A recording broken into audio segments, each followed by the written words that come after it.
तो हम solution and conclusion की बात कर रहे थे। अब देखो अगेन ना, यहाँ पे दो तीन तरह के एस्पिरेंट्स दिखाई दे रहे हैं, ठीक है। तो ये देखो, ये 1, 2 and 3 third type of aspirant, ठीक है। तो एक सोच रहे होंगे कि यार ऑलरेडी लेक्चर 2-2.5 घंटे का हो गया है, ठीक है। यार गेम्स पीरियड के टाइम पे मैं आपको आंसर राइटिंग सिखा रहा हूँ, they are already get bored, उब गए हैं, ठीक है। ये जैसे कि अपने ये पंचायत के हीरो हैं जिनका नाम है भूषण कुमार। दूसरे टाइप के स्टूडेंट्स हैं जो कि यार हाँ, इंटरेस्ट तो आ रहा है, यार बंदा कुछ तो बता रहा है, कुछ अच्छी चीज़ बता रहा है, अच्छी चीज़ों की बात हो रही है, यार चलो एक एक कप चाय पी के आ जाते हैं ना। And love the third type of student कि मेरे को सब आता है, मैं एक्सपर्ट हूँ, मुझे तो कंक्लूजन ऑलरेडी आता है, मुझे क्या सीखना है, मैं तो ऑलरेडी दे चुका हूँ, एग्जाम भी क्लियर कर चुका हूँ। बट देखो भाई, फाइनल मेरिट लिस्ट में तो वैसे भी नहीं आए हो। अगर आपको सच में सीखना है, you are really interested to know, तो you can continue to this lecture. Otherwise जो थर्ड टाइप का स्टूडेंट है ना, इनको जहाँ तक इनको सिखाया जाता है कि जो भी प्रॉब्लम्स होती हैं या जो भी आपने बॉडी में लिखा होता है उसका आप जस्ट उल्टा कर दो, वही सॉल्यूशन होता है। This is generally called a way forward, है ना। या फिर उन्हें बताया जाता है कि फ्यूचरिस्टिक होना चाहिए, पॉजिटिव होना चाहिए, सॉरी ये स्पेलिंग गलत मिस्टेक हो गई है, तो पॉजिटिव होना चाहिए कंक्लूजन, है ना। एक तरह से आई कैचिंग होना चाहिए, एग्जामिनर को खुश कर देगा। तो ठीक है, ये सारी चीज़ जानते हो, लेकिन मैं आपको प्रैक्टिकली बताऊंगा। जैसे कि मैंने आपको इंट्रोडक्शन में कुछ टेम्पलेट्स बताया था कि ऐसे आप इंट्रोडक्शन कर सकते हो, in the same way, in the similar fashion मैं आपको ये बताऊंगा कि कंक्लूजन आप कितने तरीकों से कर सकते हो, ठीक है। तो चलो, ये 3 तरह के एस्पिरेंट आपने देख लिए ना, ये जस्ट फॉर जोकिंग है ना, ये आपकी जो अटेंशन है उसको ग्रैस्प करने के लिए था। तो आगे बढ़ते हैं। पहला कंक्लूजन, कीवर्ड बेस्ड। मैंने कीवर्ड्स की इंपॉर्टेंस आपको बताई है ना, तो आप उसी चीज को देखो, एक ही चीज है, घुमा घुमा के हम बार बार एक ही चीज को यूज कर रहे हैं। अब इस कीवर्ड बेस्ड में कैसे करना है, फॉर एग्जांपल ये CISF 2024 का क्वेश्चन है, आर्टिफिशियल इंटेलिजेंस अ ब्लेसिंग और अ कर्स। तो जब आप देखो, तब तो ये कीवर्ड मैंने तब लिखा था जब क्वेश्चन नहीं आया था, तो जस्ट मैंने चिपका दिया। अब देखो मैंने 3 चीज़ों पर फोकस किया, RAI, EAI, TAI। RAI का मतलब होता है रिस्पॉन्सिबल एंड रेगुलेटरी, EAI का मतलब होता है इमोशनल एंड एथिकल, TAI का मतलब होता है ट्रांसपेरेंट एंड ट्रस्टवर्दी। तो हमें AI कुछ ऐसा बनाना है, AI कुछ ऐसा होना चाहिए जो आर्टिफिशियल इंटेलिजेंस होती है कि वो ह्यूमन इंटेलिजेंस को सब्सटीट्यूट ना करे, बस उसको बढ़ाए, एम्पलीफाई करे, उसको हेल्प करे, ठीक है। तो AI का ये होना चाहिए रोल। तो यहाँ पे आप देखो कीवर्ड्स मैंने यूज कर दिया, RAI, EAI, TAI। अभी करेंगे क्या, to fulfil the vision of industrial revolution 4.0। तो यहाँ पे मैंने कीवर्ड बेस्ड अप्रोच से इस टॉपिक को फिनिश किया है, इसका कंक्लूजन किया। तो कुछ ऐसे आप कंक्लूजन कर सकते हो, ऐसे कंक्लूजन करोगे तो जो भी कॉपी चेक कर रहे हैं एग्जामिनर होंगे, उनका ध्यान क्यों नहीं जाएगा, आपको मार्क्स क्यों नहीं देंगे, ऐसी चीज़ों पे आपको आधा 1 नंबर मार्क्स इंक्रीज क्यों नहीं होंगे। तो चलिए एक और एग्जाम्पल देखते हैं। जैसे कि नक्सलिज्म या लेफ्ट विंग एक्सट्रीमिज्म की बात हो गई, तो ये देखो, ये कुछ ना मेरे रेडीमेड टेम्पलेट्स हैं कि कुछ आएगा तो अगर मुझे इसे एंड करना होगा, फॉर एग्जांपल कंक्लूजन लिखना होगा, तो मैं इस तरह के कीवर्ड्स यूज करूंगा। सिनर्जाइज्ड मल्टी प्रोंग्ड अप्रोच, लोग इस मल्टी स्टेक होल्डर अप्रोच में ही रुक जाते हैं, ऐसे लिखो ना, synergised multi pronged approach. Surrender cum rehab policy, Naxalites को सरेंडर कम रिहैब पॉलिसी के लिए इंटीग्रेट करना है। Tribals as partners in development project, early childhood indoctrination versus strategic deradicalisation. ये मैं कोर्स में आपको बताऊंगा कि इसका मतलब क्या होता है। आप कीवर्ड पे ध्यान रखो, carrot and stick policy, again that from model, from risk blind to risk informed and resilient approach. जब आप ऐसी चीजें यूज करोगे ना, तो एग्जामिनर भी बोलेगा कि वाह क्या बंदे ने लिखा है, तो इसको क्यों नहीं नंबर देना है। तो इस तरीके से आपको कुछ कीवर्ड बेस्ड अप्रोच पे चलना है, ठीक है। तो पहली चीज जो थी वो मैंने बताया कि आप कंक्लूजन लिख रहे हो तो कीवर्ड से कंक्लूड कर सकते हो। जितने भी कंक्लूजन होते हैं ना, मैं आपको अलग अलग जरूर बता रहा हूँ, लेकिन मेरी कॉपीज या फिर जो भी स्टूडेंट्स ने क्लियर किया उनकी कॉपीज में 1-2 तरीके आपस में इंटरमिक्सिंग होते हैं, यानी कॉम्बिनेशन बेस्ड अप्रोच चलता है। तो ये भी आप सीख जाओगे। तो इसको आप बस अभी डिसइंटीग्रेट करके समझो। तो दूसरी चीज जो हम बोल रहे हैं, एक्रोनिम बेस। अब एक्रोनिम क्या होता है ना, कि किसी को ऐसे 5 5G 4G बता के दिखा दो, तो बंदा बोलता है इतना इजी तो है। Oh actually it is easy, but it is very eye catching, very marks booster की तरह रोल करता है। जैसे कि मैं आपको बताऊं, आई गेस ये जो मैंने यहाँ पे अपनी कॉपी का टॉपिक दिया, ये शायद एग्रीकल्चर से रिलेटेड कोई टॉपिक था जिसको मैं प्रैक्टिस कर रहा था। तो देखो अब मैंने इसको कैसे कंक्लूड किया है। India need to focus on 5 I. India को 5 आई पे फोकस करना चाहिए: irrigation, investment, infrastructure, insurance and intensification. उसके बाद मैंने कमेटी का रिकमेंडेशन डाल दिया है, जैसे कि एक तो PM 7 पॉइंट एक्शन प्लान मैंने डाला, दूसरा अशोक दलवाई कमेटी की रिकमेंडेशन डाली कि फार्मर्स को डबलिंग फार्मर्स इनकम करनी है, ठीक है। अब उसके बाद लास्ट में मैंने कीवर्ड भी यूज कर दिया कि 5 ट्रिलियन इकोनॉमी को के विजन को फुलफिल करने के लिए इस पे फोकस करना जरूरी है, या फिर जय जवान जय किसान जय विज्ञान एंड जय अनुसंधान के स्लोगन को फुलफिल करने के लिए ये जरूरी है। तो आप समझ रहे हो कि कैसे मैं एक्रोनिम, यहाँ पे देखो ये चीजों का मेरा मुद्दा डिस्कस करने का नहीं था, एक्रोनिम कैसे यूज करना है। तो विद इन द कोर्स में आपको बताता रहूंगा कि जैसे कि हर इंटरनल सिक्योरिटी में कुछ 5-10 एक्रोनिम दे दिए, वो आप यूज कर लिए। जैसे कि आपका इंडियन सोसाइटी हो रहा है, वहां पे आपने यूज कर लिया, इकोनॉमी में आपने यूज कर लिया, ठीक है। तो ये चीजें आपको रेडीमेड मैं दूंगा, कोई प्रॉब्लम नहीं है। अगर आप बना पा रहे हो इट्स ऑल ओके, नहीं बना पा रहे हो just trust on me, I will give it to you, ठीक है। अब देखो, अब मैंने बताया कि मैं कुछ भी चीज़ें करता था तो कॉम्बिनेशन बेस्ड अप्रोच लेके चलता था। तो यहाँ पे देखोगे एक्रोनिम को भी ऐड किया गया है, कमिटी के रिकमेंडेशन को भी ऐड किया गया, कीवर्ड बेस्ड अप्रोच। अब आप देखो कि जिन्हें जो थर्ड टाइप के बंदे थे जो सोचते थे कि मुझे को सब आता है, मैं एक्सपर्ट हूँ, क्या आप ऐसे कंक्लूजन लिखते हो? अगर आप ऐसे लिखते तो शायद आपको एग्जाम दूसरी बार देने की ज़रूरत ही नहीं पड़ती, एक बार में क्लियर हो जाता। तो इस तरीके से कुछ एक्रोनिम बेस्ड अप्रोच होते हैं। अब चलो एक और एग्जांपल दिखाता हूँ एक्रोनिम बेस्ड अप्रोच के। जैसे आप vulnerable section of society Indian society में कवर करोगे ना, तो कुछ वल्नरेबल सेक्शंस के लिए इन्होंने एक टेम्पलेट रेडी किया था, रिस्पेक्ट मॉडल, ठीक है। पता नहीं शायद सीनियर सिटीजन ये वाला ऐसे है जिन्होंने ये जब ये इसको प्रैक्टिस कर रहे तब इन्होंने बताया था कि रिस्पेक्ट मॉडल हम यूज कर सकते हैं जो सीनियर सिटीजन्स हैं। क्यों? उसमें क्या आता है? रिस्पेक्ट में आता है recognition, empowerment, support, participation, equality, care and access to technology. तो जब ये इतनी सारी चीज़ें यूज कर देते हो ना, तो ये मल्टी डायमेंशन ऑलरेडी, मतलब सारी जितनी भी चीज़ें थी आपने एड्रेस कर दी, कुछ बचा नहीं है। तो आपने ये एक्रोनिम यूज किया, और क्यों कर रहे हो? For true nation building under India का जो विजन 2047 का है उसको बिल्ड करने के लिए। तो यहाँ पे आपने कीवर्ड यूज कर दिया, जस्टिफाई कर दिया। तो आप इस तरीके से जब एंड करते हो ना, तो लगता है कि हाँ ये अकेडमिक व्यू ऑफ एंडिंग है, और इस पे नंबर मिलता है, और बहुत दबा के नंबर मिलता है, क्योंकि इसको लोग फॉलो नहीं करते, मैं आपको जो बता रहा हूँ। तो इस तरीके से आप कर सकते हैं एक्रोनिम बेस्ड, है ना। तो हमने दो चीज़ें सीखी, एक तो हमने सीखा था कीवर्ड बेस्ड आप एंडिंग कैसे करोगे, कंक्लूजन कैसे करोगे, एक्रोनिम बेस्ड कैसे करोगे। फिर एक और इसमें बच गया है, जैसे आप देखोगे फाइनेंशियल इंक्लूजन पे एक क्वेश्चन आया था 2015 में CAPF का। तो यहाँ पे मैंने एक्रोनिम यूज किया 5C मॉडल। 5C मॉडल जो कि RBI यूज करती है for the financial literacy and financial inclusion. तो क्या क्या था उसमें? Content, capacity, community, communication and collaboration. जब आप ये मॉडल यूज करते हो, और देखो इस मॉडल को मैंने बॉक्स प्रेजेंटेशन का एक तरीका है जो मैं आपको बता रहा हूँ, ऐसे आपने यूज कर दिया। अब यहाँ पे मैं लिख रहा हूँ कि फाइनेंशियल लिटरेसी एक इंपॉर्टेंट एस्पेक्ट है, फाइनेंशियल इंक्लूजन करो, कैसे करोगे? 5C मॉडल करोगे जो कि RBI का है ना। लास्ट माइल कवरेज करोगे, किस लिए करोगे ये दोनों चीज़ें? ताकि ये जो अपना स्लोगन है अपना PM मोदी का, उसको फुलफिल करना है। सबका साथ, देखो इंक्लूजन की बात हो रही है, इंक्लूड करने के लिए सबका साथ, सबका विकास, सबका विश्वास, सबका प्रयास। हाउ इफेक्टिव इट इज, देख रहे हो, इससे ऐसे कंक्लूजन किया जाता है। तो हमने दो चीज़ें डिस्कस कर ली। अब अगेन दैट फ्रॉम मॉडल ना, पुरानी वाली आपको मीम याद आ गई होगी कि बाबू भैया बोल रहे हैं, फिर से आ गया तू जा रहे। तो हमने इसको फ्रॉम मॉडल को इंट्रो में भी यूज किया, हमने बॉडी में भी यूज किया, अब हम इसको कंक्लूजन में भी यूज कर रहे हैं। मैं बता रहा हूँ ये मेरी USP थी, गो टू थीम थी कि मैं कुछ भी करता था इसको जरूर यूटिलाइज करता था। तो ये इनके बॉडी में आप देख सकते हो, जैसे कि the campaign to save the endangered species, CAPF 2022 का क्वेश्चन आया है। तो ये देखो इन्होंने कैसे एंड किया है कि finally in the end endangered species are the hidden beauty and should be protected. इन्हें प्रोटेक्ट करना जरूरी है। किस लिए प्रोटेक्ट करना जरूरी है? ताकि we can move from endangered species to everlasting species. See, जब आप इतना बढ़िया इंट्रो कंक्लूजन लिख के आते हो, और जब आप बॉडी लिख के आते हो, जब ऐसे कंक्लूड करते हो, तो आपको मुंह खोल के नंबर मिलेगा, ठीक है। तो ऐसे कुछ करना है। अब देखो role of arm forces in disaster management, ये CISF 2019 का क्वेश्चन था।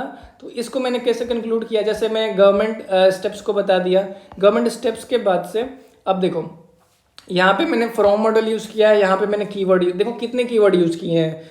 DRR disaster risk reduction, BBB build back better, RRR recovery rehab reconstruction. Tension मत लो, ये कीवर्ड्स मैं बताऊंगा दूंगा आपको, ये मेरे कीवर्ड जो अपने हैं। तो ये आप कहो कि देर जो role of arm force in disaster management है, I guess this is a topic. तो there is a need to invest करने की जरूरत है किस पे, डिजास्टर रिस्क रिडक्शन पे यानी कि DRR पे। बिल्ड बैक बेटर इस पे इन्वेस्ट करने की जरूरत है। RRR पे, RRR वो वाली मूवी नहीं है, this is a keyword, this is the acronym, ठीक है। तो ये रिकवरी रिहैब एंड रिकंस्ट्रक्शन पे इन्वेस्ट करने की जरूरत है। क्यों है?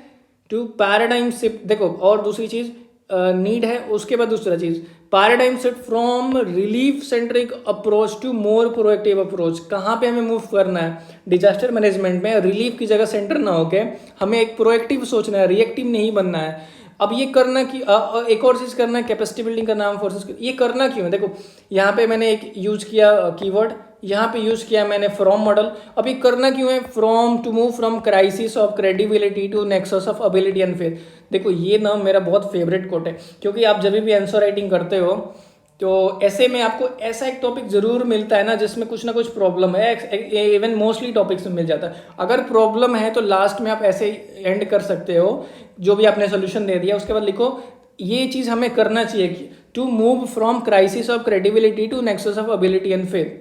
तो ऐसे करके आप एंड कर सकते हो। एक ही तरह का कीवर्ड, एक ही तरह की ये फ्रॉम मॉडल होती हैं, बस आपको यूज करने आना चाहिए। तो ये मैं आपको बताता रहूँगा कोर्स के दौरान। तो इस तरीके से आपको फ्रॉम मॉडल यूज करना है। आई होप कि आपको ये मीम भी याद हो गया होगा, ये फ्रॉम मॉडल भी समझ में आ गया होगा। तो चलो चौथे वाला चीज़ों पहुँचते हैं। चौथा वाला कैसे आप कंक्लूड कर सकते हो। ये भी बहुत ही अच्छा तरीका है कंक्लूजन का। जो जिस चीज़ से आपने इंट्रो किया है और कंक्लूजन में, इंट्रो और कंक्लूजन को एक साथ जोड़ दो, ताकि ऐसा लगे कि ऐसे कब शुरू हुआ कब खत्म हो गया पता ही नहीं चला, और क्या फ्लो है ऐसे का, कनेक्शन क्या खतरनाक बंदे ने किया है। तो इस तरीके से करना होता है। अब देखो कैसे किया है मैंने। फॉर एग्जाम्पल मुझे एक टॉपिक पे मैं प्रैक्टिस कर रहा था, opportunities and challenges to make youth industry ready, ठीक है। तो मैंने एक स्वामी विवेकानंद का कोट यूज किया, जो कि बहुत ही अच्छा कोट है, आप पढ़ सकते हो।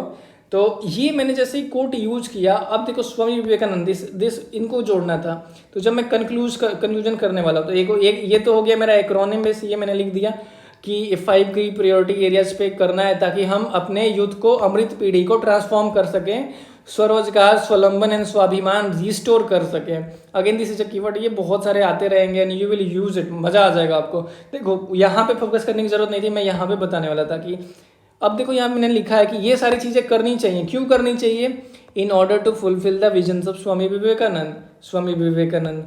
अब इनके विजन को क्या फुलफिल करना था? And to make youth highly educated and with spiritual urge. तो ये स्वामी विवेकानंद का जो मोटो था।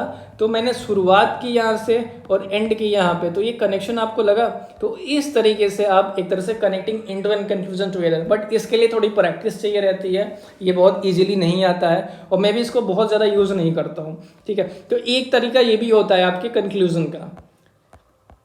चलो एक और तरीका समझते हैं। अब थोड़ा सा वीडियो बहुत लंबी हो गई है, जल्दी से इसे फिनिश करते हैं। जैसे कि सस्टेनेबल डेवलपमेंट गोल, जो कि आपको सो कॉल्ड कोचिंग इंस्टीट्यूट में सिखाया जाता है कि आप SDGs से एंड कर सकते हो, कॉन्स्टिट्यूशनल आर्टिकल से कमेटी की रिकमेंडेशन लगा सकते हो, या फिर जो संसद के कोर्ट्स होते हैं या अदर कोर्ट्स होते हैं, PM की स्पीचेज होती, इनसे भी आप कर सकते हो।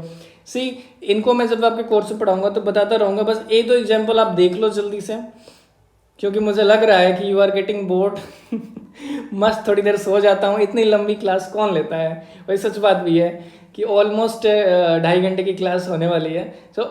देखो फिर यहाँ पे देखते हैं यहाँ पे सस्टेनेबल डेवलपमेंट गोल्स, ठीक है। ये जो SDGs है ना, ये आपके टिप्स पे होनी चाहिए। ये देखो ये सबसे बेसिक चीज़ है आंसर राइटिंग की, तो ये आप सारा याद कर लेना।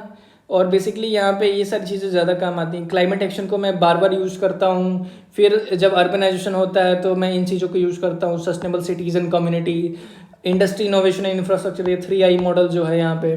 फिर ये सारी चीज़ें भी यूज़ हो जाती हैं। क्वालिटी एजुकेशन से लेके जेंडर इक्वालिटी बार बार यूज़ करता हूँ मैं। तो इसको आप 17 को एक जगह चिपका लेना अपने डेस्क में या फिर अपना जहाँ भी आप स्टडी करते हो, और इसको याद कर लेना, क्योंकि ये भी काम आता है किसी एक ऐसे में डाइवर्सिटी के लिए आप कर सकते हो। मैं आपको करके दिखाता हूँ। ये जो ऐसे है ये आई गेस कि कोई इन्वायरमेंट का ऐसे है, मुझे याद नहीं आ रहा है मैंने किस पे लिखा है। तो जैसे एक कीवर्ड हो गया CBDR, common but differentiated responsibility and respective capabilities. चलो उसकी बात नहीं करते। जब हम एंड कर रहे हैं, आप ये पढ़ सकते हो, जब हम एंड कर रहे हैं तो देखो एक संस्कृत श्लोक वसुधैव कुटुंबकम and achieving is sustainable goal number 13 climate action bracket में लिख सकते हो, an SDG 13 and 14, 13 is climate action and 14 is life below water. तो ऐसे करके ना, थोड़ा सा गलत हो गया। तो इस तरीके से आप लास्ट में SDG से एंड कर सकते हो कि ये सारी चीज़ें हमें करनी चाहिए टू अचीव दिस SDG, जो भी उस टॉपिक से रिलेट होगी सस्टेनेबल डेवलपमेंट गोल, वो आप यहाँ पे डाल सकते हो। अब जैसे देखो लाइफ की बात आती है, लाइफ स्टाइल फॉर एनवायरमेंट, इसके लिए मुझे याद आता है 3P फॉर 3R, यानी कि 3P का मतलब होता है प्रो प्लैनेट पीपल, और 3R का मतलब होता है reuse, recycle and recycle and reduce, ऐसे करके होता है। ठीक है, काफ़ी टाइम हो गया है, अभी ज़्यादा याद नहीं आ रहा। तो इस तरीके से आप यूज़ कर सकते हो जो कीवर्ड्स आते हैं। देखो हर जगह मेरा गो थ्रू है, कीवर्ड्स, फ्रॉम मॉडल, ये सारी चीज़ें मैं यूज़ करता रहता हूँ रिपीटेडली। तो यहाँ पे मेरा मेन मोटिव था कि सस्टेनेबल डेवलपमेंट गोल को दिखाना। ऐसे ही जो कॉन्स्टिट्यूशनल के आर्टिकल्स है उससे फिनिश कर सकते हो, कोई कमेटी की रिकमेंडेशन है उससे आप कर लेना, एक संस्कृत श्लोक वगैरह है लास्ट में करके कर सकते हो। तो इतने सारे तरीके होते हैं ना, आपको जो अच्छा लगे वो उससे कर सकते हो। ठीक है, तो अभी तक हमने तीनों चीज़ को सेपरेटली बात कर लिया कि इंट्रो में क्या लिखना है, बॉडी में क्या लिखना है, एंड देन कंक्लूजन में क्या लिखना है। अब टाइम आ गया कि हम तीनों को जोड़ें और कुछ बेसिक चीज़ें हैं ऐसे राइटिंग की कि ये ध्यान रखना चाहिए, उसकी बात करते हैं। ठीक है, तो चलो आओ उसकी बात कर लेते हैं। 3 लिमिट्स ऑफ ऐसे राइटिंग, ये आपको ध्यान में रखो कि ऐसे राइटिंग जब भी आप करते हो उसकी 3 लिमिट होती है ना। जो पहली लिमिट है, जस्ट अ सेकेंड, जो पहली लिमिट है वो होती है पेज लिमिट। ठीक है, अभी देखो ये बहुत बड़ी चीज़ नहीं है, लेकिन इसको समझो, इसकी ज़रूरत क्या है। पेज लिमिट, आपको 3 पेज दिया जाता है लिखने के लिए। ठीक है, आपके पास 3 पेजेस होते हैं, एंड आपकी जो हैंड राइटिंग इतनी छोटी है कि आप 1.5 पेज में, 2 पेज में ऐसे ख़त्म कर दे रहे हो। ठीक है, ऐसा नहीं करना है। टू मच वर्बोसिटी नहीं करनी है, इतनी वर्बोसिटी नहीं करनी है कि भाई एकदम होच पोच हो जाए। कोई थोड़ा सा स्पेसिफिक नहीं है, एक लाइन में आपने 10-10 वर्ड घुसा रखे हैं। सामने से पसंद ही नहीं आएगा खाना देखने में, तो मैं खाऊंगा क्यों। अगर एग्जामिनर को आप कॉपी अच्छा नहीं दिखाओगे, लेजिबल नहीं दिखाओगे, तो वो उसका मन खराब हो जाएगा, उतना चेक भी नहीं करेगा, ध्यान भी नहीं देगा कि आप उसमें फ्रॉम मॉडल यूज कर रहे हो, कीवर्ड यूज कर रहे हो, कि क्या कर रहे हो। उनका वो डेली का काम है। तो पहली बात तो जो 300 वर्ड है, देखो सबसे बड़ी बात है 3 पेज में आपका ऐसे खत्म होना चाहिए। ऐसा नहीं कि 2 पेज में खत्म कर दिया, 2.5 पेज में खत्म कर दिया। जो पेज लिमिट दी गई है 3 पेज, वो आप पूरा यूटिलाइज करो, ताकि ऐसा ना लगे कि आपने ऐसे कम लिखा है या ज़्यादा तो लिख ही नहीं सकते, कम लिखा है, ये नहीं लगना चाहिए। और जो आप लिखो, मैंने देखा है यार बंदों को जिनकी हैंड राइटिंग, मेरी खुद जो ऐसे थी वो 1.5 पेज में खत्म हो जाती थी। फिर मैंने अपनी हैंड राइटिंग इतनी बड़ी बड़ी की, आप देख सकते हो बहुत बड़ी हैंड राइटिंग। पहले मैं बहुत छोटा लिखता था, इनफैक्ट बहुत सारे स्टूडेंट हैं जो छोटा लिखते थे, बट उनके बीच की स्पेसिंग मैंने बढ़वाई कि एक जो लाइन है उसमें 5 वर्ड से अधिक नहीं लिखने हैं। किसी के 8-8 वर्ड जाते थे, 5 वर्ड से अधिक नहीं लिखने हैं। स्पेसिंग देनी है पूरी की पूरी, पैरा स्विच करो तो स्पेस दो, ताकि ये जो चीज़ है ना, साफ सुथरा, ये सारी चीज़ें पसंद आती हैं। और एक्चुअली आपको ही क्या, सबको पसंद आती हैं, एग्जामिनर को क्यों नहीं पसंद आएंगी, है ना। तो ये चीज़ देखो कि गुड और लेजिबल हैंड राइटिंग होनी चाहिए। ऐसी नहीं कुछ भी मतलब मार्क दिए हैं, लिख दिए हैं ऐसा नहीं करना है। ठीक है, कुछ भी मतलब एकदम नहीं होता कि अब आंसर मुझे ख़त्म ही करना। किसी के देखा है मैंने, मैं 15 मिनट में ऐसे लिख के दिखाऊंगा। भाई यार टाइम मैनेजमेंट करो, 17-18 मिनट में इजीली आप लिख सकते हो। थोड़ा सा राइटिंग में, गुड हैंड राइटिंग में, लेजिबल हैंड राइटिंग में आप लिख सकते हो, तो लिखो ना यार। ये चीज़ है ना, ये कोई मतलब देखो ये छोटी छोटी चीज़ें हैं, बट इनको भी ध्यान में रखना पड़ता है, ताकि एक तरह से आपकी ओवरऑल जो आंसर राइटिंग है वो इम्प्रूव हो। प्रॉपर स्पेसिंग रखो वर्ड्स के बीच में, एक लाइन में 5 वर्ड यूज करो, 5 मैक्सिमम ज़्यादा 6 वर्ड, है ना। बहुत ज़्यादा वर्बोसिटी मत करो, ये नहीं करना है।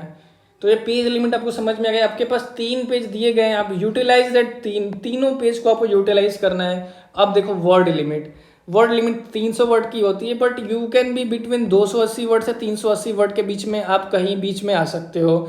अब देखो वर्ड लिमिट में बेसिकली है ना, आप 3 पेज ऐसे यूज़ कर रहे हो, तो ये देखो फॉर एग्जांपल ये फर्स्ट पेज है, फर्स्ट पेज में आप यहाँ कई 50-60 वर्ड्स यहाँ तक आप इंट्रो करते हो, यहाँ से आप बॉडी स्टार्ट कर देते हो।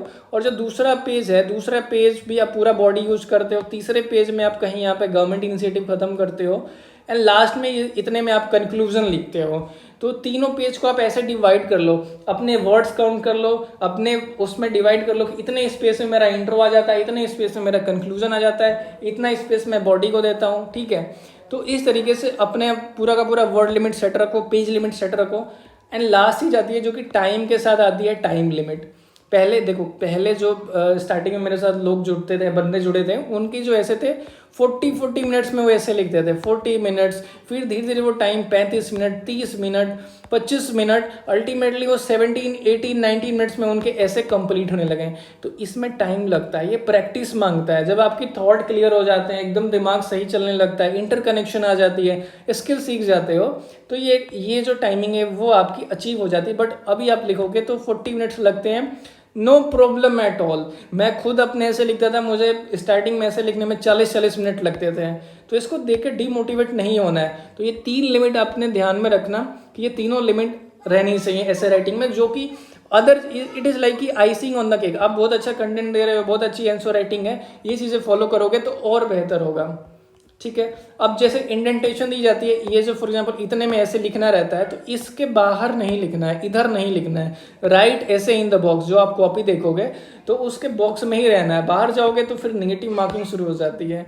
और अंडरलाइनिंग की भी बात होती है, अंडरलाइनिंग है, अंडरलाइनिंग में आप जो भी important data, facts, report, case studies, keywords, ये सारी स्कीम्स वगैरह है, ये आप अंडरलाइन कर सकते हो ताकि उस एग्जामिनर का ध्यान तुरंत उस पर जाए, ये नहीं कि उसको खोजना पड़ जाए। तो ये भी ज़रूरी होता है, जब आप ऐसे 1-2 मिनट पहले कंप्लीट करते हो फॉर द रिक्वायरमेंट टाइम, तब जाके अंडरलाइनिंग आप चीज़ें कर पाते हो। अदरवाइज अगर आपके ऐसे ही 20-22 मिनट में खत्म हो रहे हैं तो क्या पता आपका ऐसा कंप्लीट ही ना हो, ये सारी चीज़ें आ जाती हैं। And last but not the least, grammatically correct लिखो। बहुत ज़्यादा ग्रामर में शेक्सपियर होने की ज़रूरत नहीं है, आपको बस एक करेक्ट ठीक ठाक ग्रामर चाहिए। ऐसा नहीं कि देखने में लगे कि यार टेंस का कोई मतलब ही नहीं है, वर्ब का कोई मतलब ही नहीं है, कुछ भी यूज कर रहे हैं सिंगुलर प्लूरल, वो सब नहीं। वो जनरली जो कॉम्प्रिहेंशन की होती है छोटी मोटी गलती है, बस नहीं करने का।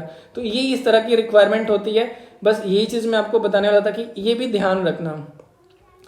तो अभी तक हमने जो बात की है, पहले हमने इंट्रो, बॉडी, कंक्लूजन, फिर हम तीनों को बात करके 3 लिमिट्स की बात करनी कि 3 लिमिट्स होते हैं ऐसे राइटिंग की, वो आप ध्यान रखोगे।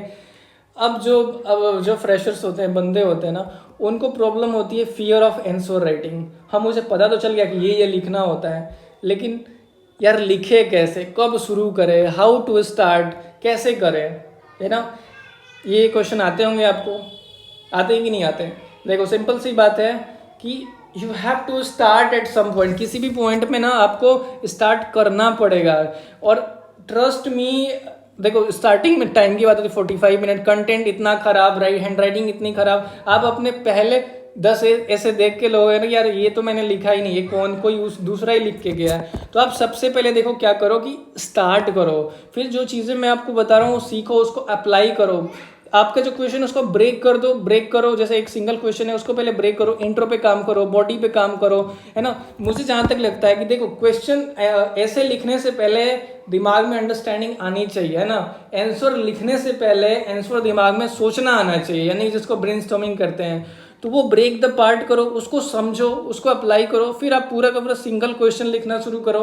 अब ये जब 1-2 महीने में आप सिंगल क्वेश्चन लिखना शुरू कर दोगे, तब जाके कहीं लास्ट में for practice on time management FLT ज़रूरी होती हैं, तो वो करना होता है। तो फियर ऑफ आंसर राइटिंग वो तो धीरे धीरे खत्म होगा, ठीक है, जैसे जैसे हम आगे बढ़ेंगे। तो ये जिसमें छोटी सी चीज़ थी, मुझे डिस्कस करनी थी, दैट्स वाई हम यहाँ पे थोड़ा सा डिस्कस कर लिए।